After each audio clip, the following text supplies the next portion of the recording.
Hi there, Kaya here from Ventura Healing Center, where I work as a clinical hypnotherapist, a trainer in neuro-linguistic programming, and an energy medicine practitioner. Happy Wednesday. I hope it's still Wednesday where you are, if you're watching this on a Wednesday. And yeah, in America, in England, they call it the hump day. And, it's the middle of the week, like you will work through the hump of the week where you're just working, and then you'll get into a place of Friday when it will be Aloha Friday and you can really celebrate, have aloha in your life. These are all the conversations, the phrases we come up with in our conversation with ourselves, and then we share it with others, and suddenly that is what it becomes, and everyone talks about it. So anyway, just happy Wednesday. Hi. Surinder Singh, namaste. Surinder Singh ji, please let us know where you're calling in from and what is it that you would like to receive today in this conversation. I would love to share that with you. So I want to share something with you. This is my book. It's a teaching memoir. It has come out for me to proof it. I still have to go through it and make sure that the T's are crossed and the I's are dotted and nothing has been repeated. Proofing is another business. There's writing, there's editing, and then there's proofing. So I'm going through the proofing phase, and I want to share this book with you, and I hope to have it out on Amazon by the 21st. So keeping my fingers crossed. If it does, then I will be happy. If it doesn't, I'll still be happy because I'm getting closer towards my goal. So yesterday I shared many things with you, and one of them was about faith, and because this is a favorite topic I have.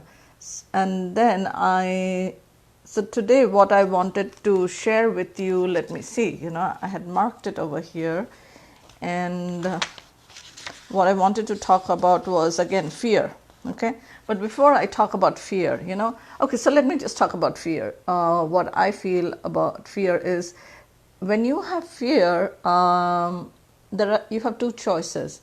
One is, of course, to shrivel up, to shrink within and go into a self-preservation mode, like how a tortoise does or a turtle does.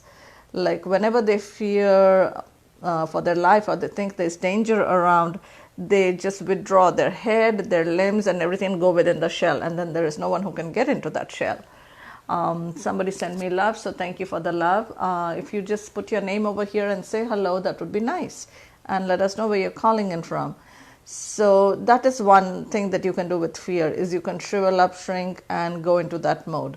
There are others, creatures like a skunk. When it feels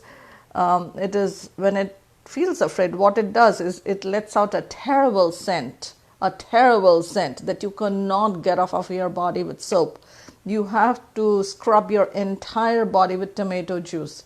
Just put tomato juice all over wherever you have been sprayed and sit with it for some time so it can be taken out.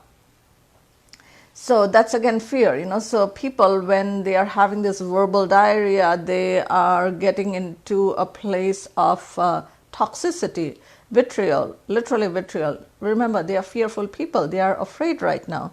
The third thing people do are what are those creatures? They're porcupines. Their quills go up. Because like, touch me now. Don't you dare come near me. Don't you dare touch me. Fearful people. Fear is a great motivator. Fear helps you preserve yourself. Fear helps you stay safe.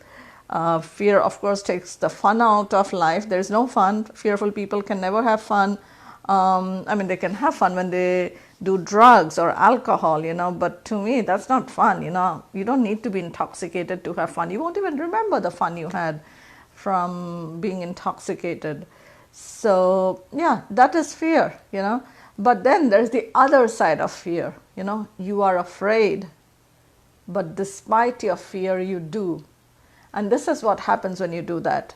When despite your fear, you do something, you create a future for yourself that is, a new one. It's a different future rather than what you believe was your destiny, So instead of having a destined future, you can have defined future, a future you create for yourself.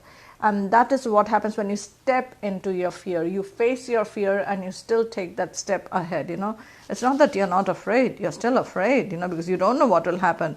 But despite that, you do it. And as a subconscious behavior therapist or a strategist, I'll tell you that when you stretch your comfort zone, you get comfortable with the uncomfortable. That is when magic happens in your life. So learn to get uncomfortable with, or learn to get comfortable with discomfort. Yes, dyslexia. Okay.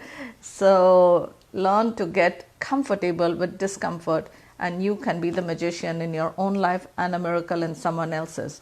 So anyway, from this book, what I wanted to share with you is the love of one person is what you need. When you find yourself needing the love of many, to me that is greed. I mean, if one person's love isn't enough for you, then do you think love of two would be enough for you? Do you think, thank you for the thumbs up, do you think love of 5 would be enough for you? When does it become enough? So just the love of one person should be enough.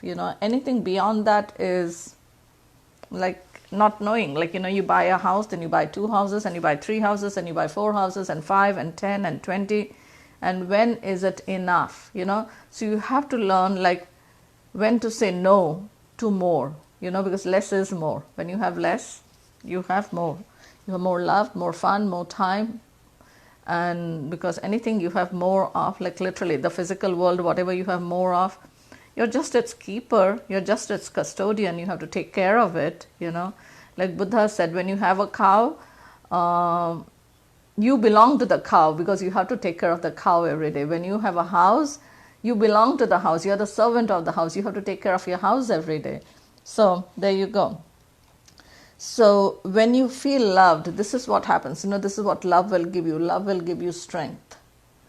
And someone else cannot love you more than you love yourself. You have to love yourself enough so that others can love you equally. Because if you don't know how to love yourself and someone else loves you, you won't even be able to receive it. Okay? So I just wanted to leave you with that. We talked about 2 things. Fear. Step into your future despite your fear, and learn to know when to say no. Yeah, you have to know when to say no. And when you do that, you can have a good day, you can have a happy day, and then you can repeat that day into the next day, into the next day, into the next day, into the next day, into the next day. And there you go. You lived a comfortable life, you lived a loving life, you lived a strong life, you lived a faithful life, you lived a fearless life. So that's what I want to leave you with, is to have peace in your life, to have strength in your life, and to have love in your life. All right. Until next time, until inspiration strikes. Yes, thank you for the heart, whoever sent it. Here's my love for you. There you go. And have a great day and go shine. Love you. Bye. Hi, Glenn.